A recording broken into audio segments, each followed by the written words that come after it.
Okay, is everybody close to ready to go over it? All right, let's go ahead and do that. Okay, so the first one, let's just start with why should we evaluate systems that we make? We need some qualitative or quantitative data about it to frame it and give it reference. Okay, good.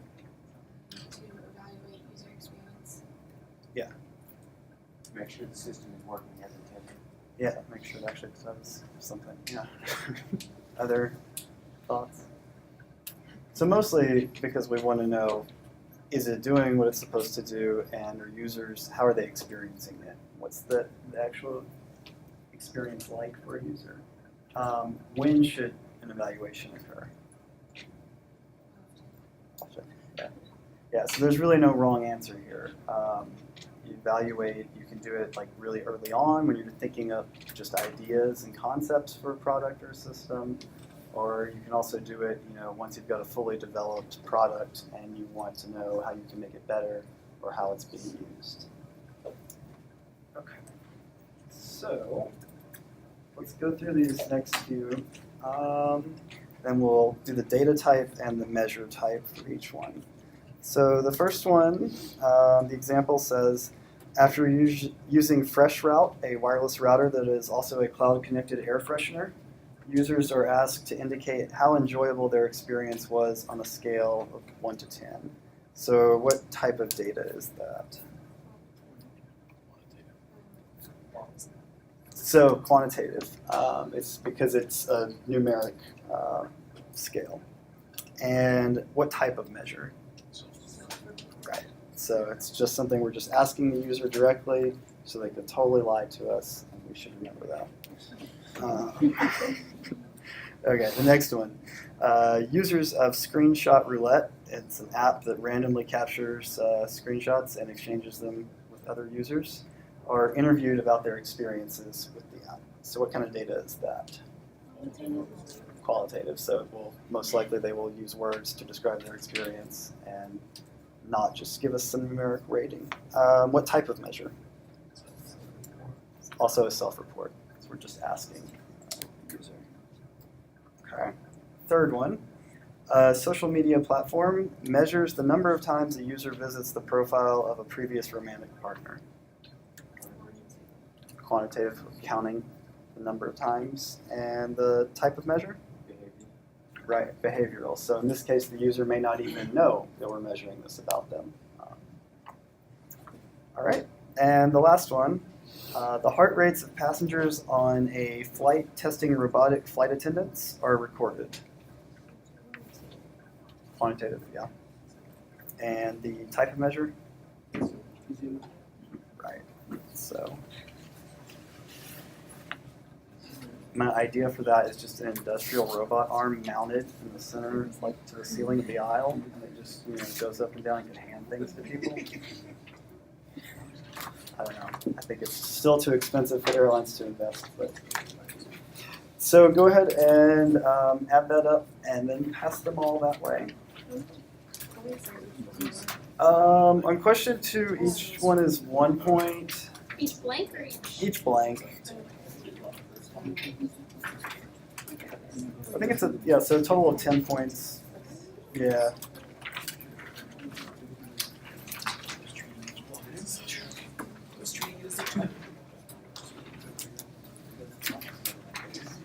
You came in late, right?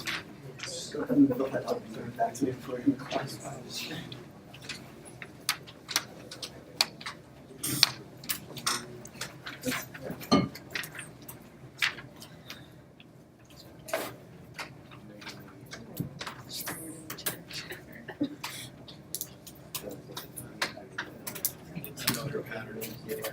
Tell them not to pass that. Dude, I would do that.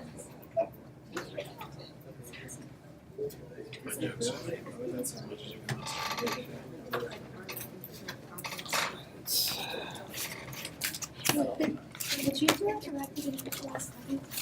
I don't know if I can. I would if they'll let me.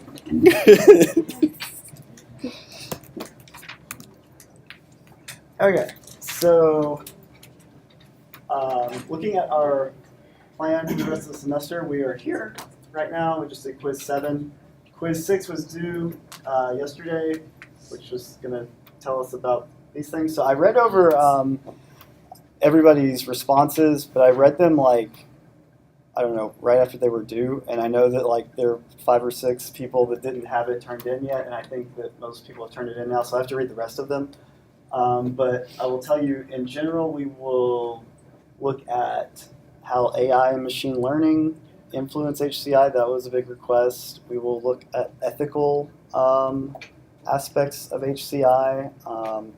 We will look at some more just examples of design flaws, examples of more kind of cohesive design, I guess. We've looked at a lot of individual pieces in this class so far, but kind of putting that all together.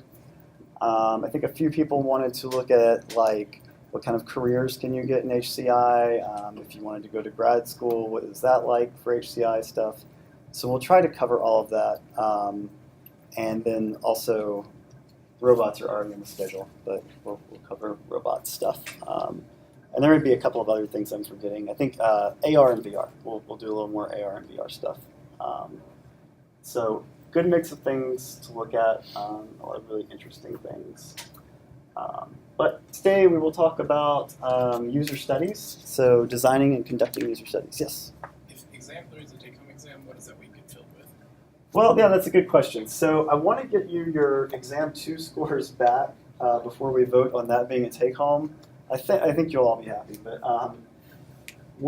if that becomes a take-home, we can do an additional topic, or if you want to take that to do your project or something, we could do that too. Pretty flexible about that.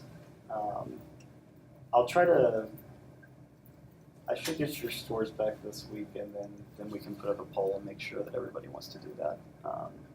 And that way, maybe that would probably be best just to make that cancel class and let you guys work on your projects there. So yeah, I will work on that. I should say I posted homework 3 yesterday. So it's due a week from today. So for homework 3, what you're going to do, there are what we seem to be calling now human interface guidelines. So companies like Apple or Samsung or Microsoft or sometimes just projects like open source projects, they will develop sets of standards for the developers who are building things for their platform or their environment. And these are things like, in iOS, for example, you should always have a way to navigate back, and that should be in the top left of the screen. Or they can be very detailed, and they can be very broad principles as well. So I've listed a couple of the major human interface guidelines here. There are a ton of other ones for specific things. So what I want you to do is to go look at some of these, especially if you haven't ever read through any of these. They're really interesting. And so, like for example, if you go to this Apple link, they have guides for like the Mac, and then guides for the watch, and guides for the iPhone, and guides for Apple TV. And if you go to like Microsoft Fluid Design, is actually pretty interesting. I haven't looked at it much, but they'll have specific things for different Windows platforms and what the standards are and what the best practices are. Also, interestingly, countries usually have standards too about how to design software or web applications for government use. So the United States actually has a somewhat modern one now. So I've linked to, this is technically a beta V2 of it, but it kind of shows you some of these standards that you would have to follow or that are recommended if you were building a system for use for the United States. So pretty much every major country has some form of this. So what I would like you to do is just to pick one of these. Pick one of these and spend at least 10 minutes or so kind of just reading through it. Find something that's interesting or weird or just non-obvious, and then just describe that. Be sure to tell me which guidelines you are looking at.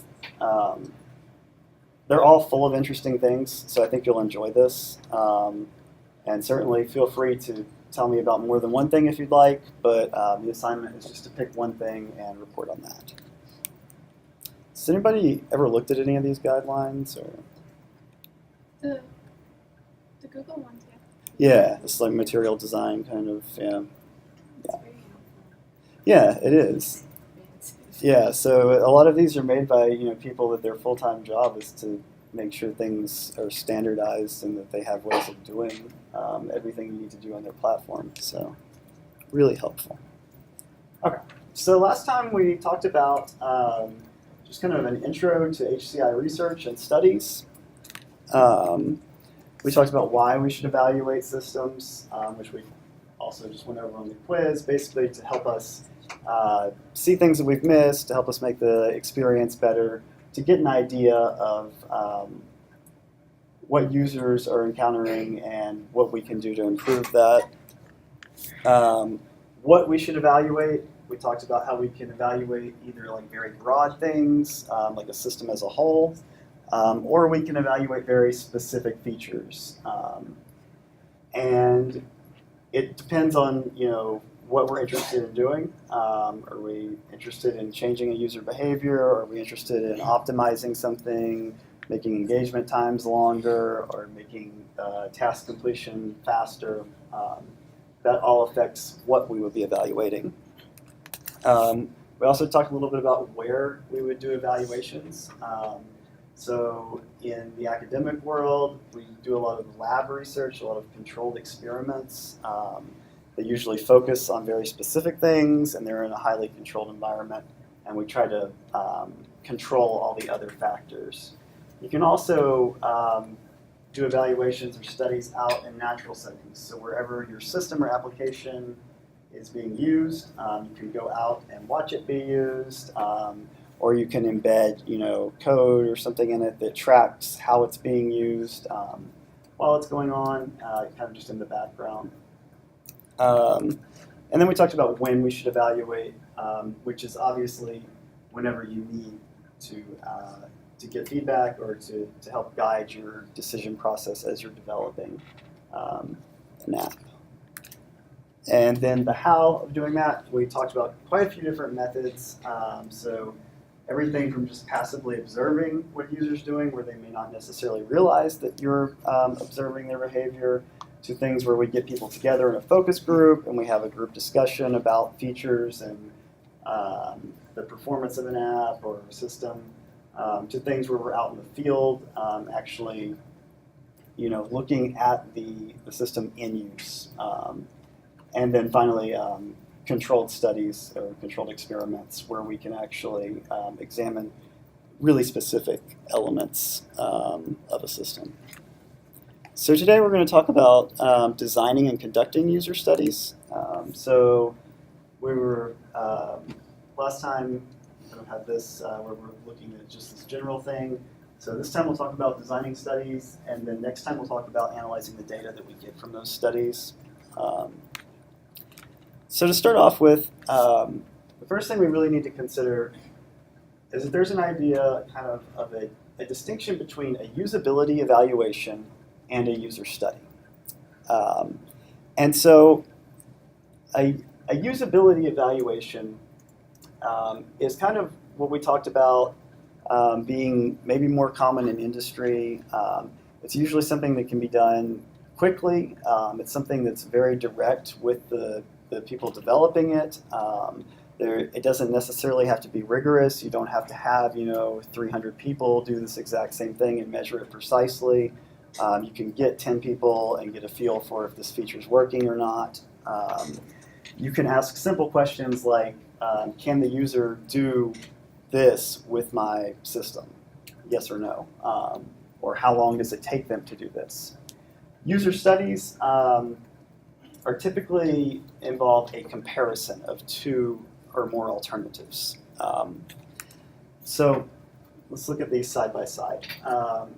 So if we're doing a usability evaluation, we're typically not manipulating anything. So we've created some interface or some system, and we're going to have somebody use it. We aren't going to like change one thing and compare how people do with one system versus another system. Whereas a user study, we're going to do controlled comparisons usually, which we'll call conditions. So I'll show you an example of this, but basically we might have two interfaces for doing the same thing. And maybe we're going to have people use each of those interfaces, and we're going to measure how long it takes them to accomplish the task with interface A and interface B. We're going to compare those. That's more of a study. When we're doing a usability evaluation, there is a lot of planning and a procedure, and we generally have everyone kind of do the same thing so that we can get a feel for it.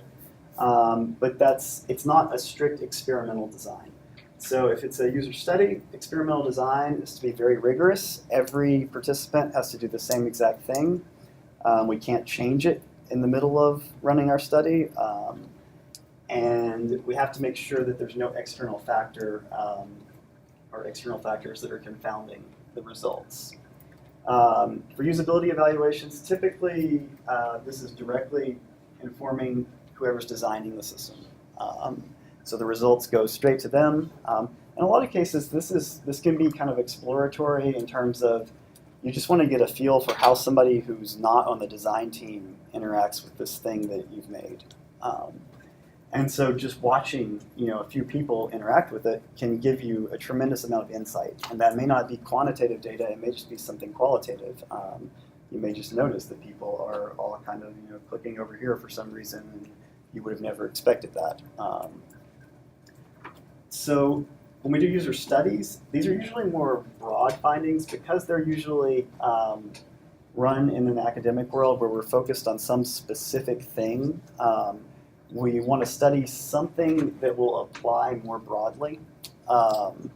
So like I think last time I talked about the difference between the voice that a robot uses to talk to someone, just the synthetic voice choice.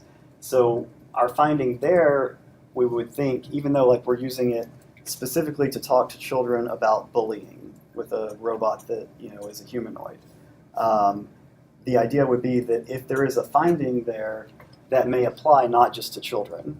It may apply not just to children talking about bullying. It may have a broader application. So typically, a user study is more targeted at producing findings that will be applicable to a variety of domains. Usability evaluations, because they aren't strict experiments, usually don't need as many people in them. You can certainly have just as many in a usability evaluation as a study. Studies are going to require more participants because for you to be able to have statistically reliable results and acceptable results, you can do a calculation to determine how many people you need to sample to reach that level of reliability. So usability evaluations, they tend to focus high level, using the whole system and kind of allowing the users to go through it and then just observe what happens with all elements of the system. Whereas user studies, we really would try to fix all aspects of the system that are not the thing we're investigating. So we wouldn't want the user to have too much freedom necessarily. We would try to keep them on a tight path so that each user is experiencing the exact same thing. User studies tend to be published to the research community and to the public just in general. And so statistical validation is a strict requirement whenever you're publishing something, because you're going to have people review it and they want to be assured that your finding is not the result of something else, basically. When we do usability evaluations, it's optional in a lot of cases. So it's more about the group that's designing the system and what they need. If they want strong statistical power, that's fine. But the results are pretty much just for whoever's designing it. They may choose to share them publicly, but that's not their primary motivation usually. So I've used most of these terms already, but since we'll be using them quite a bit in this lecture, a participant is any person who is in a study that's going to evaluate the system, that's going to use the software or the thing you've made and give you feedback. We call them a participant. Before that, in the old days we called them subjects, but now we tend to use the word participant. A researcher is going to be anybody who's involved in the design or the operation of a user study or a usability evaluation. So researcher does not necessarily mean the person is a developer of the system, just that they are someone who is designing the study, doing the data analysis for the study, or actually helping the user interact with the system and go through the study. The other thing that we're going to need to know is a condition. So a condition is a unique version or a configuration of the system that we're going to have evaluated. So remember I said we could have two interfaces for doing the same thing, interface A, interface B. We would consider those different conditions. So we might have a participant who comes in and they are going to use interface B, so their condition is interface B. You can have a number of conditions and a number of levels of condition as well. So let's talk about building an evaluation or a study. So these are the basic steps that you need to follow when you start to develop your evaluation. So the first one is probably the most important thing of any study or evaluation, is you have to define the questions that you want to answer. And you need to define them really well. I can't tell you the number of times I've encountered people who have run full studies with hundreds of participants and measured all kinds of things, and then they didn't really know what their question was they were answering. And so that they're suddenly in a horrible place trying to just make sense of all this data because it wasn't focused enough on what question they wanted to answer. And we'll go over some examples of it in a bit. The second thing is we've got to be able to describe what our variables of interest are.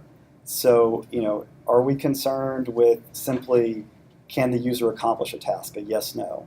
Or are we concerned with how long it takes them to do something? Are we concerned with maybe something more interesting, like the path that they go through to complete something? How many operations or clicks or swipes or whatever does it take them to do this? How many mistakes do they make in the process of doing this? And when we think about that, we also have to think about how we're going to measure these things. So those are all kind of just usability things. We can also think about user experience, though. So how does the user feel while they're using the system? Do they feel differently before and after they use the system? Things like that. The third thing we need to do is to identify who will be evaluating our system. So, and we'll talk in detail about how we would choose who's going to do that. Fourth thing is creating a protocol, which outlines how this evaluation actually takes place.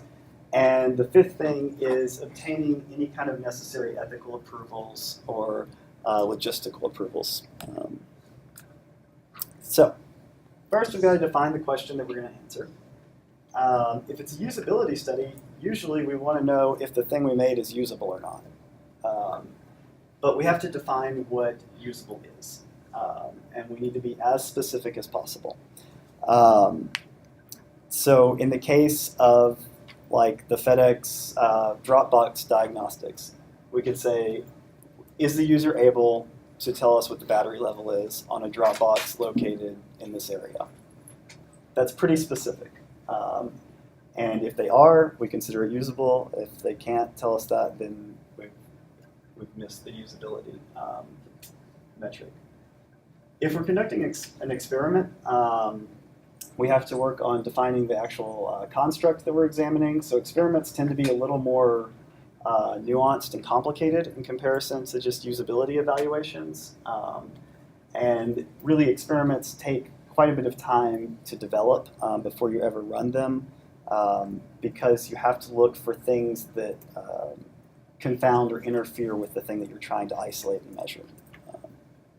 So let's look at an example of a usability evaluation. So here's our smart night light app. So we can ask simple questions like, can the user turn the night light on and off? Can they set its color? We could also ask more quantitative questions like, how many seconds does it take them to turn it on or off? How long does it take them to find a certain color, that kind of thing. If we were doing more of an experimental approach, we might have two versions of this interface, right? So these are the same, except that I've moved the slider up here on this one. Okay. So now we might ask the question, does the amount of time it takes for a user to adjust the brightness vary between version 1 and version 2 of the interface? In this case, we're starting to do, and this is for experimental research, hypothesis testing, basically. In this case, we are wanting to know, is there a difference? Notice we're not saying anything about which one is going to be faster or slower. And so that's something that will come into play whenever we start to look at analyzing data. We certainly could pose it that way. Will it take the user less time to set the brightness on V1 compared to V2? That affects usually how many people you need to run in the study and the way that you do the actual statistics. So when we're identifying and describing the variables, and I'm certain we've all heard of these two categories of variables. We've got independent variables and dependent variables. So independent variables are things that we can manipulate in the case of an experiment. So I can choose if a participant gets version 1 or version 2 of the interface. They can also be things like participant characteristics. And I can't necessarily directly manipulate these, but I can choose people who meet certain criteria. So this can be something, these usually come to you for free just by sampling population, but like gender, for example. What gender do the participants identify with?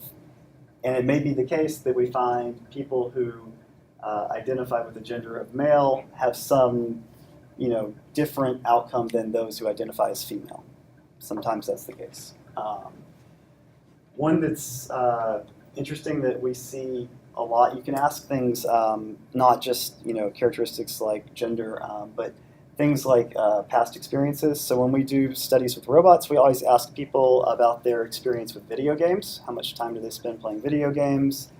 We also ask them about their experience with pets. Do they have pets? Do they spend a lot of time with animals? Because we find actually people who spend more time with video games find the robot's movements to be more natural than people who don't, which is a little bit intuitive.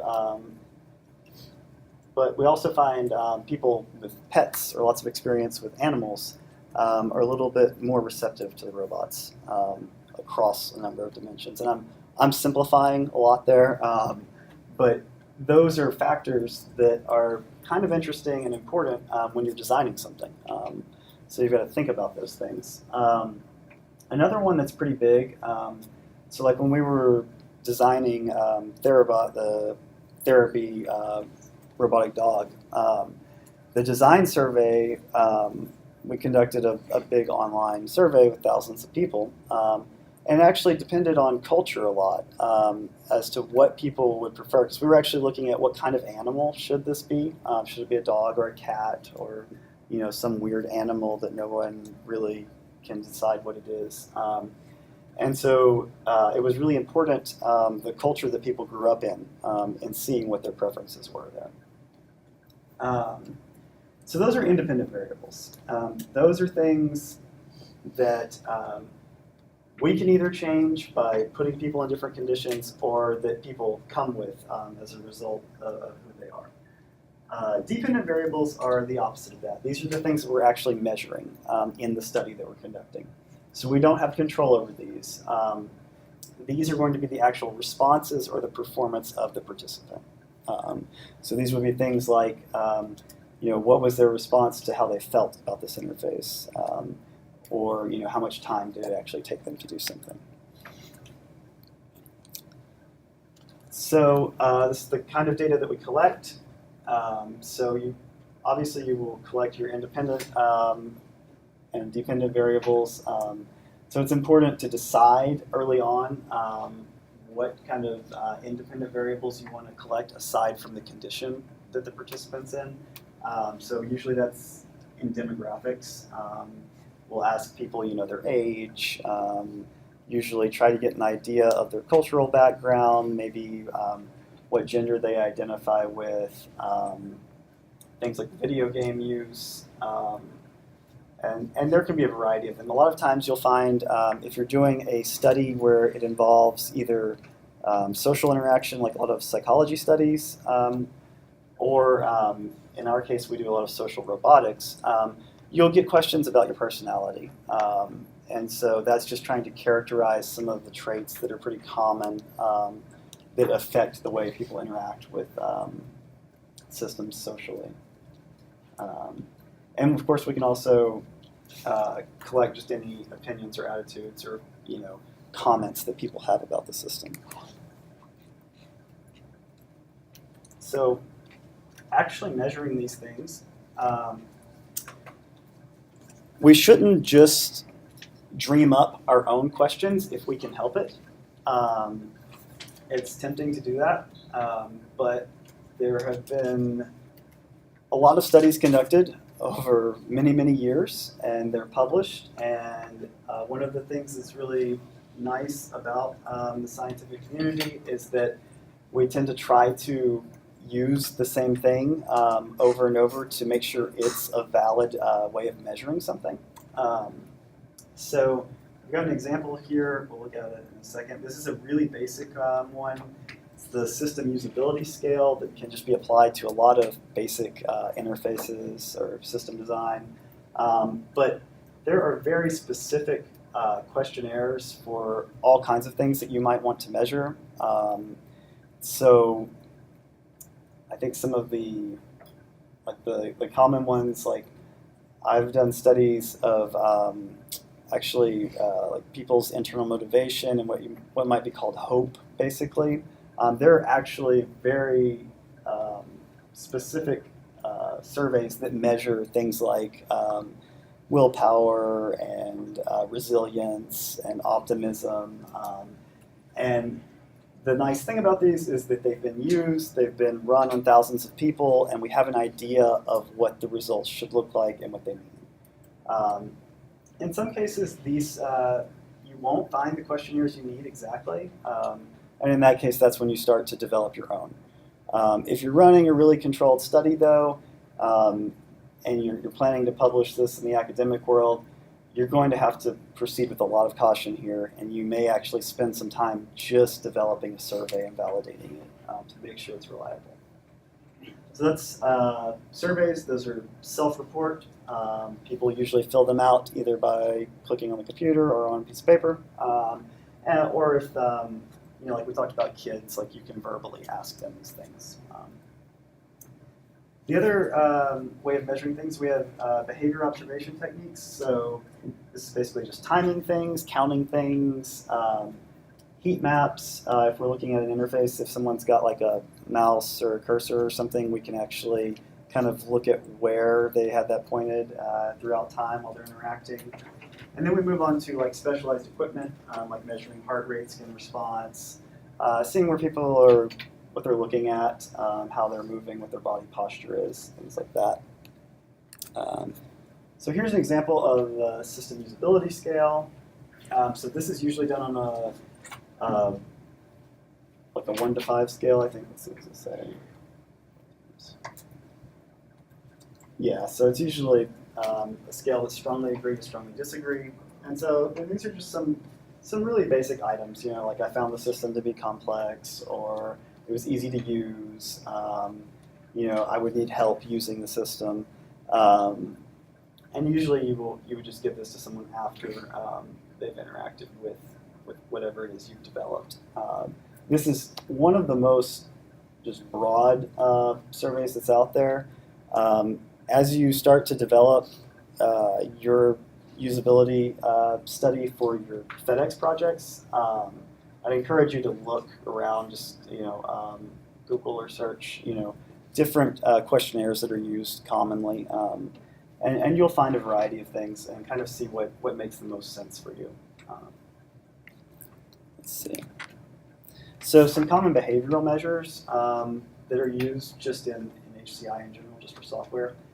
The time it takes a person to finish a specific task, the number of errors they make while trying to complete that task, number of input events to get to a task, so how many clicks does it take, how many taps or swipes, how much time they spend looking at documentation or a help guide, or asking for help from the researcher or the person there.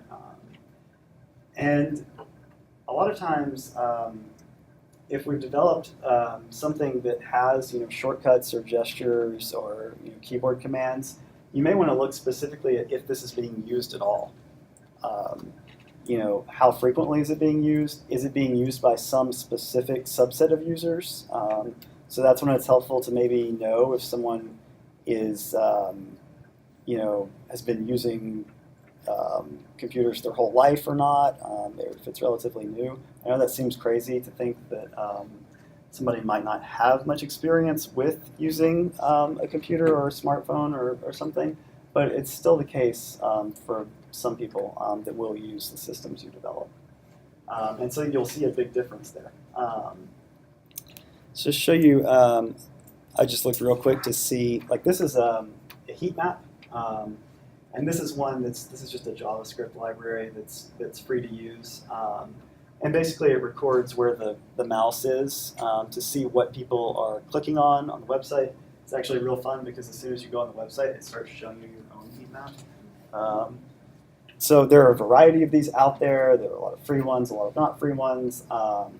But this is software that you can use to kind of get an idea of what users are doing with your interface and where they're spending their time. Okay, I think this one, yes, I have a video on this one. This is an eye tracking piece of software that's free, and it just uses a webcam. We present WebGazer.js, an online eye tracking library that infers the eye gaze locations of visitors on a web page in real time. WebGazer.js uses common webcams that are already present in laptops and mobile devices without the need of purchase of additional equipment. Unlike commercial eye trackers, WebGazer.js does not require explicit calibration. Instead, it continuously self-calibrates by incorporating user interactions such as clicks and cursor movements that normally occur in all websites. WebGazer.js uses a regression model to map eye features screen locations. For every video frame, the pixels that correspond to the user's eyes are detected. Every time a user interaction occurs, WebGazer.js trains its regression model by matching its location on the screen to the corresponding eye pixels. In the absence of any user interactions, the regression model continuously infers the eye gaze locations on the screen in real time. WebGazer.js is developed in pure JavaScript, is open source, and is supported by almost all web browsers. Developers can swap between face and eye detection libraries and different regression models. WebGazer.js can be incorporated in any web page with only a few lines of code and can perform eye tracking immediately with an average error of 100 pixels. WebGazer.js makes eye tracking possible for millions of users and many applications. For example, online newspapers can see what articles their readers are interested in. Search engines can see what results are most relevant to their users. And eye movement can be integrated in online gaming. So that's one example. So what's nice about this is that it doesn't require specialized hardware. Certainly you don't get the fidelity you get with specialized hardware, but I will say things are getting a lot better. Machine learning has really helped us out a lot with things like this. And this has also become more necessary because, like you think about the heat maps with a cursor, right? That implies that someone's using a mouse. And in a lot of cases, people are using touch devices now. And so we don't necessarily know where their focus is when they're not touching the device. So we should creepily spy on them with the webcam instead to see what they're looking at. But that's something to consider. You might want to look at for doing your evaluations. It's definitely interesting to see what grabs user focus and attention whenever an interface comes up. And you can really capture whenever you have a confusing scenario because you will see things like back and forth real quick. So eye tracking can be a lot of fun. So that's just a brief overview of some measures. Now let's talk about participants, like who should evaluate this thing. So usually we want a group of people that represents the group of people that's actually expected to use the system, which makes a lot of sense. There are some groups of participants that we should avoid, particularly anyone who brings with them a known bias that we know we will not be able to control. And so that, like your friends and your family probably come with this bias. Sometimes negative, sometimes positive, but definitely any study we run for publication, participants can't be anyone we know. They can't be anyone who knows what kind of research we do, who knows what kind of robots we have, what kind of lab we run. That's just not, it's not helpful because it alters a lot of things. And it's hard for us to figure out what factor influenced the outcome if these things are known ahead of time. In some cases, though, if you're doing just simple usability and you want just literally anyone except you to look at it to see if it makes sense, yeah, friends and family are fine. And for us, for the project, use whoever you want. The thing to be aware of here is that when you bring a participant in to do a study or an evaluation, they already tend to want to please you. Even if they say they don't, and even if you work really hard to fight that, it's a really well-recorded effect. People try to do what they think the researcher wants them to do, and people are very hesitant to criticize things, actually, for the most part, especially if they think you designed it or it's something that affects you, and that's just a kind of a social thing. That's how we are. We try to be nice to people generally. So you've got to think about that. You should also consider the resources required. So you can do something one interesting way to get participants is to crowdsource things. So if you can run an online study where you can put your interface up and then also put a survey up, after they use it or next to it or whatever, you can get a bunch of responses. So how many people have heard of Amazon Mechanical Turk? Worked on it for years. Oh, yeah, okay, yeah, so there you go. So if you haven't used Amazon Mechanical Turk, you should go check it out. Basically, what researchers or other companies can do is they create tasks for people on this platform to complete for money, usually small amounts of money. And so basically, I can go on there as a researcher and I can say, I want to run this survey and I need like 1,000 people to take it, and maybe I have certain parameters I want them to meet, and I'm going to pay this much money, and then it'll just run it through and get all of their participants that meet that criteria to take the survey. There are all kinds of good and bad things that come with this, but it's possible. So you've got to think about that in terms of, the amount of time it takes you to conduct these studies can be lengthy if you're having to do them all yourself, one at a time in person. Certainly, if you can hand it off to something online that just scales up like that, you're going to get a lot of data really quick. So, but also it depends on the kind of data you want.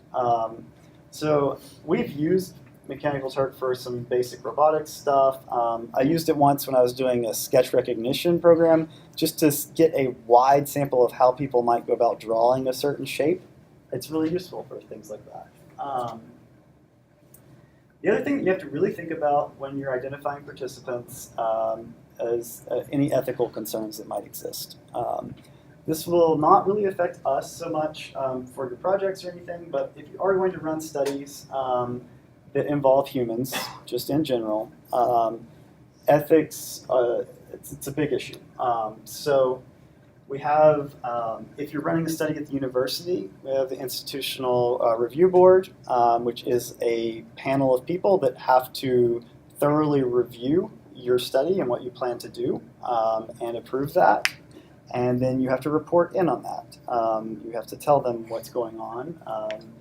And they're going to, look at, so this is, first of all, this is why you have to have a very thorough plan of what study you're going to run and why you have to stick to that plan. Because you're going to have to submit that to them. They're going to have people look over it. They're going to send you questions. They're going to ask for certain changes. They're going to want to know how you're going to handle certain things.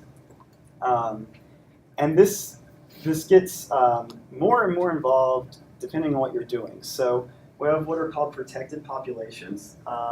In particular, these involve children, prisoners, people who are impaired or disabled in some way. And that requires a lot of review. So we do work with kids and robots. And when we conduct those studies, obviously our studies actually ask kids about sensitive things, like when they were bullied, times that they felt bad. The main concern here is we don't want to cause harm to a participant. We don't want to expose them to risk. So a lot of times what that involves is making sure that the person, when they leave the study, that they are in the same state as when they came into the study. And that if something arises as a result of the study that we're running, that we have appropriate means to deal with that.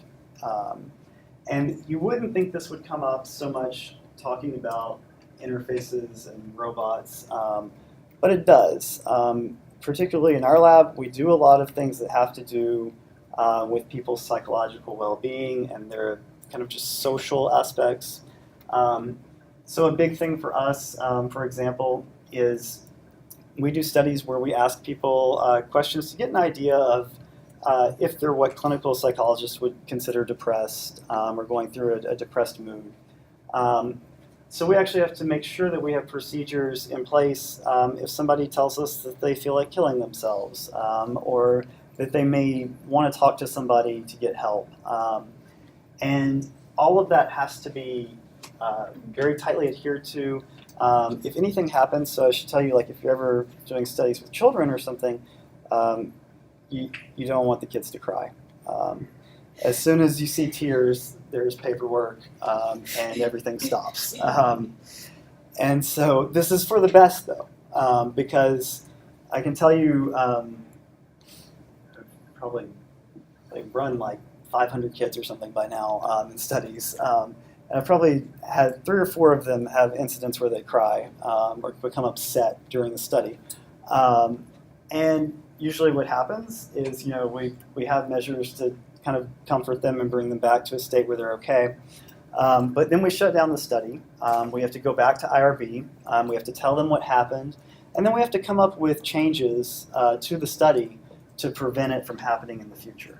This can be really, this can take a lot of time, I should say, first of all. But it can also be difficult because sometimes kids just cry because they were having a bad day. And so you may not be able to work with that. We had to get rid of tangram puzzles. I don't know if anybody ever does tangrams with the shapes, trying to make, basically arrange these polygons to make a bigger shape. And it was making children cry because they thought they were being scored on it or tested, anyways, but stuff like that. Also, you should note employees and students are protected in some instances. So like I can't ask you to be in a study I'm running because you might feel like you have to do that, or that it might impact your grade or something, things like that. So there are a lot of ethical considerations that go into doing this kind of stuff. So once you've thought about all of these things, it should be really clear what type of evaluation you're going to do, or what kind of study is going to serve you best. So we've talked about the types of studies. Basically, we've got these lab experiments, we've got things in the field, online studies, interviews. I didn't talk about expert review too much, but that's basically just where you take the thing you've made to a person who's like an expert in that area, who can give you feedback just on their own, just from using it. And that can be really helpful.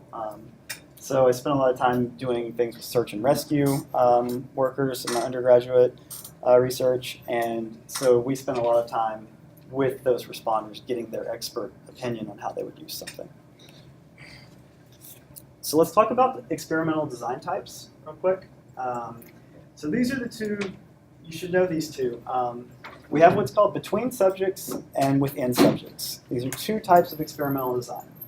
So in a between subjects design, every participant is only going to see a single condition. So if you imagine we have two interfaces that do the same thing, interface A and interface B, and if someone comes in to evaluate it, they will only see one of them. They will have no idea the other exists, and they will only evaluate the one they see. And we'll randomly give them one to evaluate. If you were to do what's called a within subjects design, each participant would see both interfaces, and they would evaluate both interfaces.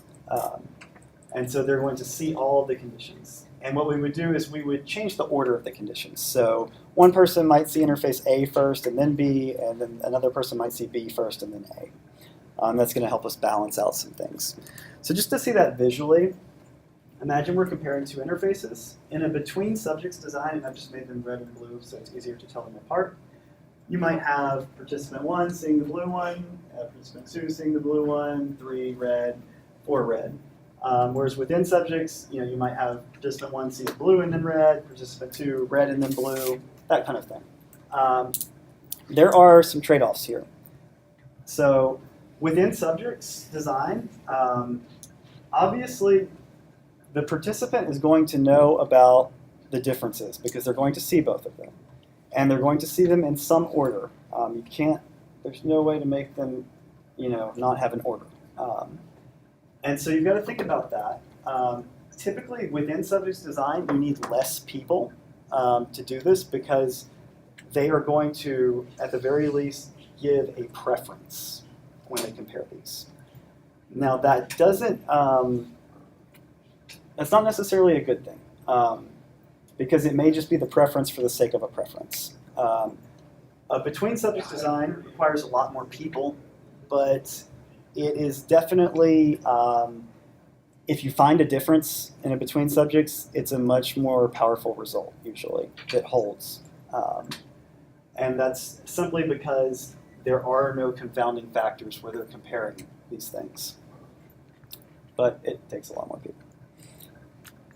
So, once you've arrived at a study design, you're going to want to create a protocol. And basically this is a document that's going to just detail everything. It's going to say, here are the questions I'm answering. Here's the things I'm measuring. Here are the questions I'm asking people. Here, and this is important, here's what I'm going to have them do with the interface. This is what it looks like. I'm going to ask them to do this task and measure this thing.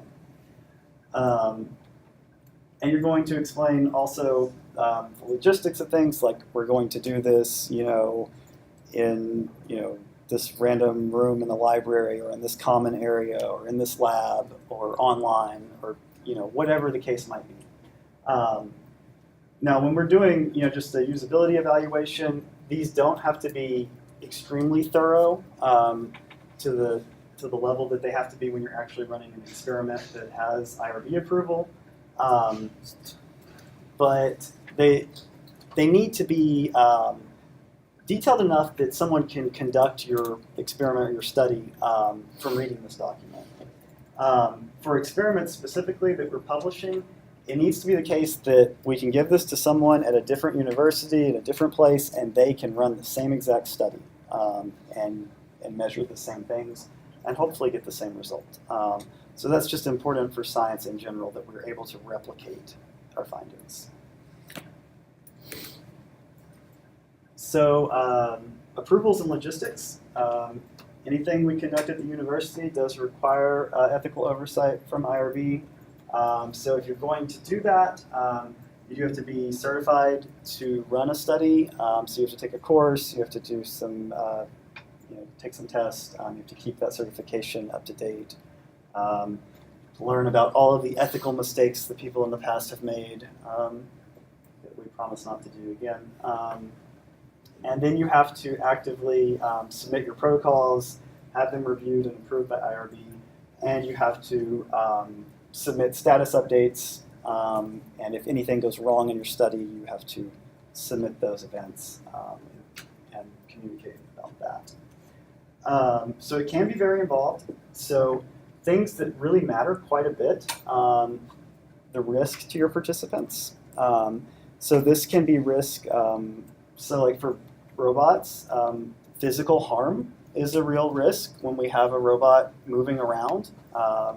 So one of the studies I did as an undergrad was about how a robot approaches someone who is, has been in a disaster site and they're pinned under like a concrete beam on the ground. And so part of that was driving a robot at their face at about 1 meter per second, which doesn't sound that fast, but I encourage you to go lay down in front of something that's coming at you at 1 meter per second, and then tell me how you feel. So in that case, we had to make sure that we had a lot of safety systems in place to ensure that that thing's not actually going to hit them in the face. That's one type of risk. Another type of risk that you might not think about, if you're conducting a study that is for a very specific group of people, the fact that you've recruited them based on some attribute, that may be identifying about them. So there are some attributes, and it depends on where you're at in the world or just culturally, but things that are sensitive, like people's sexual orientation, for example, in the United States tends to be sensitive. So if I'm running a study about a particular, and I want participants of a particular sexual orientation, it's maybe important that people not know that all the people going into this room are of that sexual orientation. That's a private detail for most people, and that's something that we would have to be careful about protecting. Privacy is a big deal. So a lot of studies, especially like studies we do with the robots, studies even done with just interfaces, we record things, video, audio, and we have to have a plan of where that data is going to be stored, how it's going to be encrypted, what room it can physically be in, where it can be backed up, when it will be destroyed, all of those kinds of details that you may not think about.